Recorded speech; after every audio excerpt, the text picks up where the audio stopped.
दिखा रही हूँ, मैं दिखा रही हूँ। देखो पापा लग जाएगी ना। कहाँ है पापा? उसने देखे भी नहीं है ना, उसको भी देखने दो।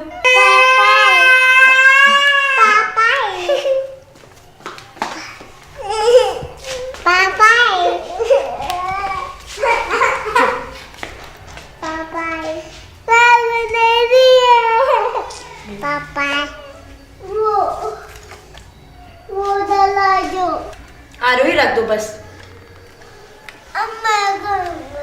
मैं हूं ना आपका पापा, छोड़ो। सो फ्रेंड्स, अब अंशु क्यों है परेशान? अंशु ने कल ही एक व्लॉग डाला जिसमें अंशु बहुत ही परेशान दिखी, रोती हुई नज़र आई। फ्रेंड्स, अंशु जो है अब अपने ही मन में गिल्ट कर रही है, अपने ही मन में परेशान है कि जो हुआ वो भाभी के संग अच्छा नहीं हुआ। जो ननद भाभी अंशु और सपना की बॉन्डिंग इतनी अच्छी थी, आप कुछ पहले के व्लॉग्स देखोगे तो दोनों एक दूसरे का साया सा बन कर के रहती थी, और अब वो दोनों इतनी ही अलग हो चुकी हैं और एक दूसरे के बारे में इतनी नेगेटिविटी हो चुकी है कि अब अंशु खुद ही अपने मन में गिल्ट कर रही है कि क्या हो रहा है मेरे साथ। और अब तो सपना ने ऐसा कुछ कहा भी नहीं है अंशु के लिए, तो फिर अंशु अपने व्लॉग में इतनी परेशान क्यों है? क्योंकि जो इंसान थोड़ा सा कहीं गलत चला जाता है ना, तो उसको अपने ही मन में गिल्ट महसूस होता है कि शायद हमने ये जो किया वो अच्छा नहीं किया। फ्रेंड्स, अंशु कहीं ना कहीं इस बात को लेकर के भी परेशान है कि भाभी ने आरू और आरोही का बर्थडे भी किया और बर्थडे में अंशु को नहीं बुलाया, अंशु की फैमिली की तरफ से कोई भी नहीं आया। आरू और आरोही से अंशु बहुत ही ज़्यादा क्लोज़ है और बहुत मतलब उन बच्चों को प्यार करती है अंशु। बट कहीं ना कहीं सपना अपनी लाइफ में आगे बढ़ रही है। सपना ने अपना नया घर लिया है, घर का हाल ही में गृह प्रवेश किया है बहुत अच्छी तरह से, और आरू और आरोही का बर्थडे भी किया है। फ्रेंड्स, कहीं ना कहीं अंशु को यही लग रहा है कि मैंने बहुत ही गलत किया है भाभी के साथ। जो भाभी मेरा इतना साथ देती थी, भाभी ने बचपन से अंशु मतलब ये समझ लीजिए आप 5th क्लास में होगी या फिर 6 में होगी, जब से अंशु सपना के साथ में रह रही है, सपना के ससुराल वाले घर में रह रही थी।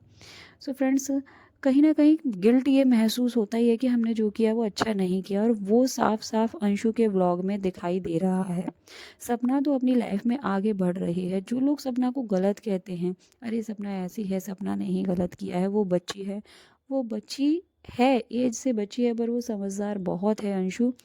तो कहीं न कहीं वो गेम खेल चुकी है अंशु। ये होता है ना कि दूसरे को नीचा दिखाने के चक्कर में आप खुद ही गिर जाते हो, तो वही कुछ अंशु के साथ हुआ है। जो अंशु ने किया है, अब उसको ये चीज़ महसूस हो रही है कि क्या हो गया है मेरी लाइफ में, क्या से क्या हो रहा है। और अंशु अब खुल कर के व्लॉग भी नहीं बना पा रही है, क्योंकि जो भी है अंशु की और सपना की जो कंट्रोवर्सी हुई है वो सारी पब्लिक के सामने है, और पब्लिक के सामने आप ऐसे ही कुछ भी मुंह उठा करके झूठ नहीं बोल सकते हो।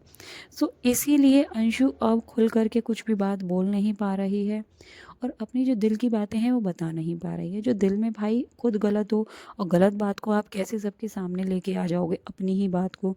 वो इसीलिए कुछ ना। फ्रेंड्स, वही हम बात करें स्नैपी गर्ल सपना चौधरी की, तो सपना चौधरी ने अभी कुछ ही दिनों पहले अपना नया घर लिया है, घर का अच्छे से गृह प्रवेश करवाया है, और सपना अपनी लाइफ में बहुत खुश है। फ्रेंड्स, जो लोग सपना को गलत कहते हैं ना, वो पूरी तरह से पहले सपना को समझो और सपना की स्थितियों को समझो, जब जा कर के कुछ भी कमेंट करो। फ्रेंड्स, आरू और आरोही का सपना ने बहुत अच्छी तरह से बर्थडे भी सेलिब्रेट किया और अपना घर भी लिया है। जो हो रहा है, सपना का कहना है कि मेरी बच्चियों के भाग्य से हो रहा है। छोटी छोटी सी बच्चियां हैं और बच्चियों के ऊपर अपने पिता का साया भी नहीं है, तो एक सपना ही है जो उन बच्चियों का बहुत अच्छे से केयर कर रही है, संभाल रही है, उनकी सारी ज़रूरतों को पूरी कर रही है। फ्रेंड्स, आप एक लड़की की स्थितियों को समझें, तब जा कर के कोई भी कमेंट करें। और अगर आपको ये वीडियो अच्छी लगी है तो कमेंट ज़रूर करें, और सब्सक्राइब कर दीजिए, लाइक कर दीजिए। फ्रेंड्स, वीडियो कैसी लगी कमेंट में मुझे ज़रूर बताइएगा।